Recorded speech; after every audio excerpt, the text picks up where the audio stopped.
Welcome to the Cryptid Files. This broadcast has been reviewed and created by the United States Department of Education and the Department of Defense. Although most of the threats we face on our planet are living, breathing creatures of unknown origin, some are harder to interpret. Cryptids and other supernatural objects are strangely drawn to one another via some kind of anomalous energy. We are unsure on exactly why this is the case, but we do know this source of power is concentrated in certain areas around the globe. One of the greatest examples is the Bermuda Triangle, which exists in a conflicting state between the natural and unnatural. The water itself, when studied, possesses many properties, radiation, and mineral composition found in living cryptids. However, one of the spots known only by the organization exists in a heavily forested and mountainous area of western Wyoming. A stone structure resembling an old temple was found in 1899 by a group of New York explorers on a now-redacted expedition to map out western U.S. territories.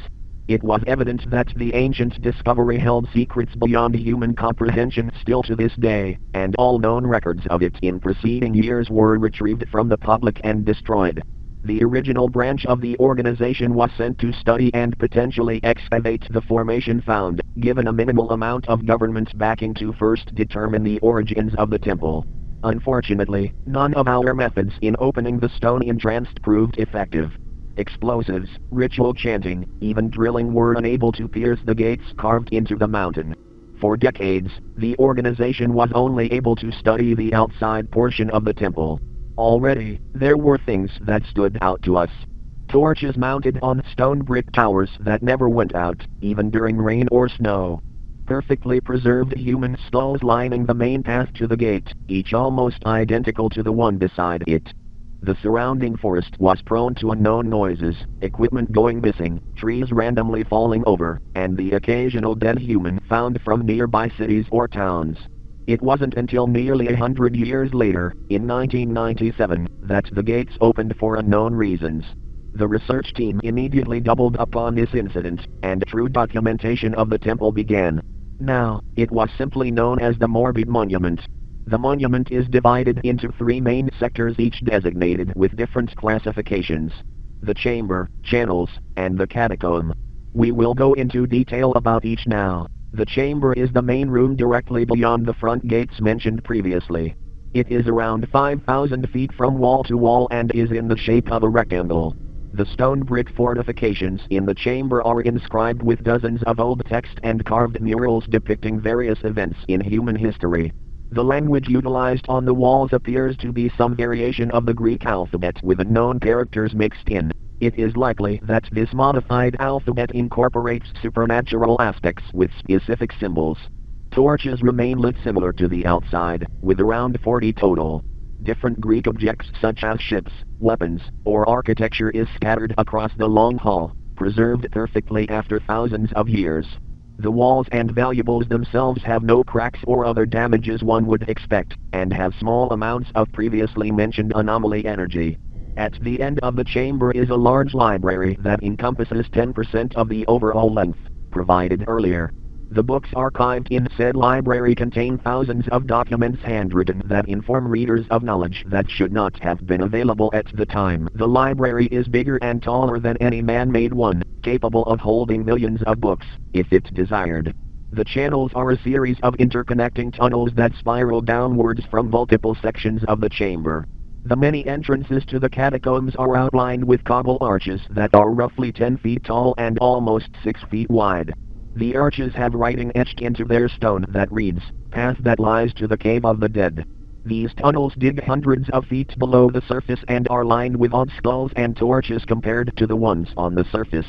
These dimmer, bluer torches on wooden sticks are evenly spaced out with broken skulls resting beneath them. For majority of these passages' length, they are at a sloped incline and are capable of being walked down with normal equipment.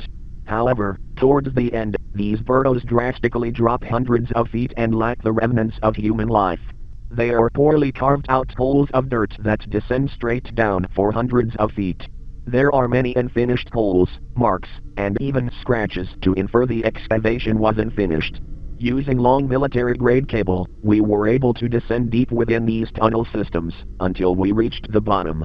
It isn't known how these systems were made by hand, but somehow their primitive technology was capable of this even at extreme depths. The channels themselves all drop hundreds of feet into a large subterranean cave, labeled as the catacombs. This underground graveyard is the deepest and final part of this strange temple. It is roughly 1,000 feet below the Earth's surface, and is roughly the size of several football fields in both length and height. The cave is circular in shape with a steaming lake that all of the tunnels drop into, with tests proving a fall from this height being possible to survive. This strange water is slightly greenish and teeming with anomalous properties that can reduce aging. It is theorized that this lake is responsible for maintaining the integrity of the structure for thousands of years, with the resulting chemical composition spreading into the rocks and causing a slow decay. Now, the graveyard itself is comprised of thousands of graves that are all contained in black sarcophagus kept below wet dirt. This dirt contains bits of mud and clay molded together by hand, with certain objects placed on top depending on what was special to that fallen individual. The bodies themselves only have skeletons intact, yet the skeletons themselves have become mutated.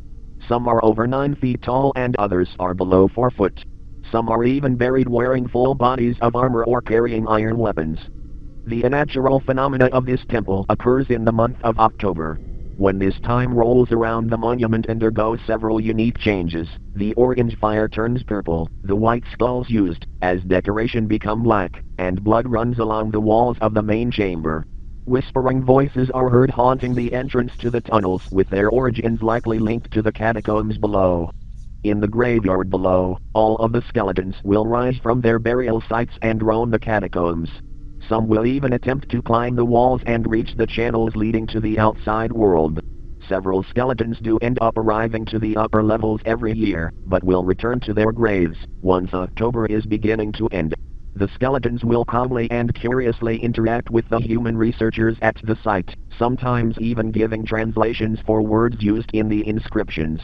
It was also evident through experimentation that these skeletons can last beyond the month of October, but choose not to. These resurrected husks seemingly retain the memories of their former lives, and actively aid humanity in their research.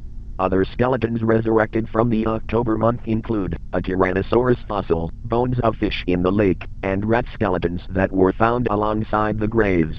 One buried skeleton, seemingly the leader of the group, commands the other creatures. This general and Tyrannosaurus have since willingly left the monument in 2007, roaming the Americas as a new cryptid. More information on this specimen will be provided below.